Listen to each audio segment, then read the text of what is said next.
শ্রী শ্রী মায়ের পদপ্রান্তে স্বামী গৌরীশ্বরানন্দ বলছেন, আমার ছোটবেলা থেকেই বাগান করার ঝোঁক ছিল।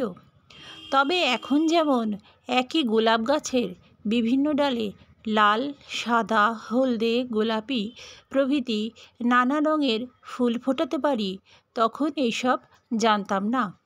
কিন্তু তখন জয়রামবাটিতে একদিন মা একটি ফুলও পেতেন না।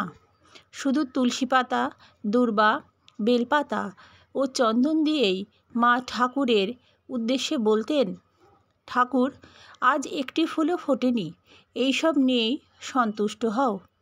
আমি মায়ের বাড়ির পাশে পুণ্যিপুকুরের পাড়ে কিছু জুঁই, রক্তকরবী, গাঁদা, দোপাটি, জবা, টগর প্রভৃতি ফুলের গাছ লাগিয়েছিলাম। ওইসব ফুল পেয়ে মা খুব খুশি হয়েছিলেন।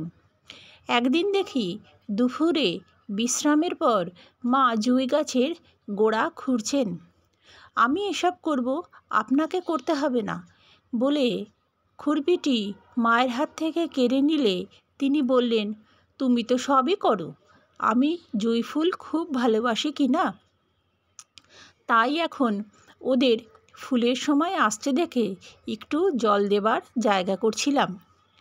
যখন পদ্মকরবীর গাছে প্রথম ফুল ফোটে, মা কাউকে পূজার জন্য ফুল তুলতে দেননি।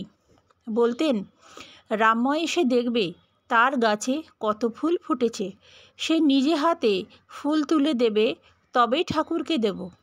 কি অপার স্নেহ! আমি শনিবার এসে মাকে প্রণাম করতেই মা আমার হাত ধরে ওই গাছটির কাছে নিয়ে গেলেন ও বললেন, দেখো তোমার গাছে কত সুন্দর ফুল ফুটেছে, আবার কেমন মিষ্টি গন্ধ। আমাকে ফুলের সাজে দিলেন। আমি ফুল তুলে দিতেই ওই ফুল দিয়ে মা ঠাকুরের পূজা করলেন।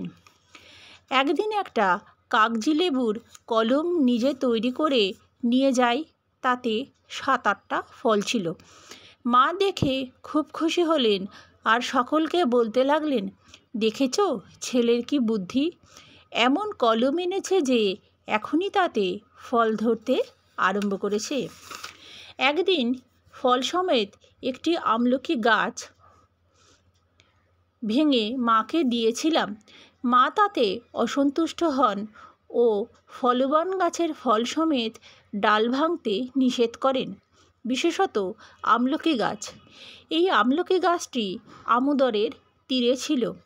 এই আমলকি গাছের তলায় পূজনীয় শরৎ মহারাজ, যোগিন মা, গোলাপ মা ধ্যান করতেন। পূজনীয় শরৎ মহারাজ গীতা পাঠও করতেন। মা আরও বলতেন, আমলকি গাছের তলায় 33 কোটি দেবতার বাস। এর তলায় বসে ধ্যান জপ করলে বেশি ফল হয়। পরে ওই ডালটি থেকে পাতাগুলো পুজোর জন্য রাখতে বললেন। বেলপাতার মতন ওই পাতাগুলো পুজোতে ব্যবহার হয়। জয় মা, জয় মা, জয় মা।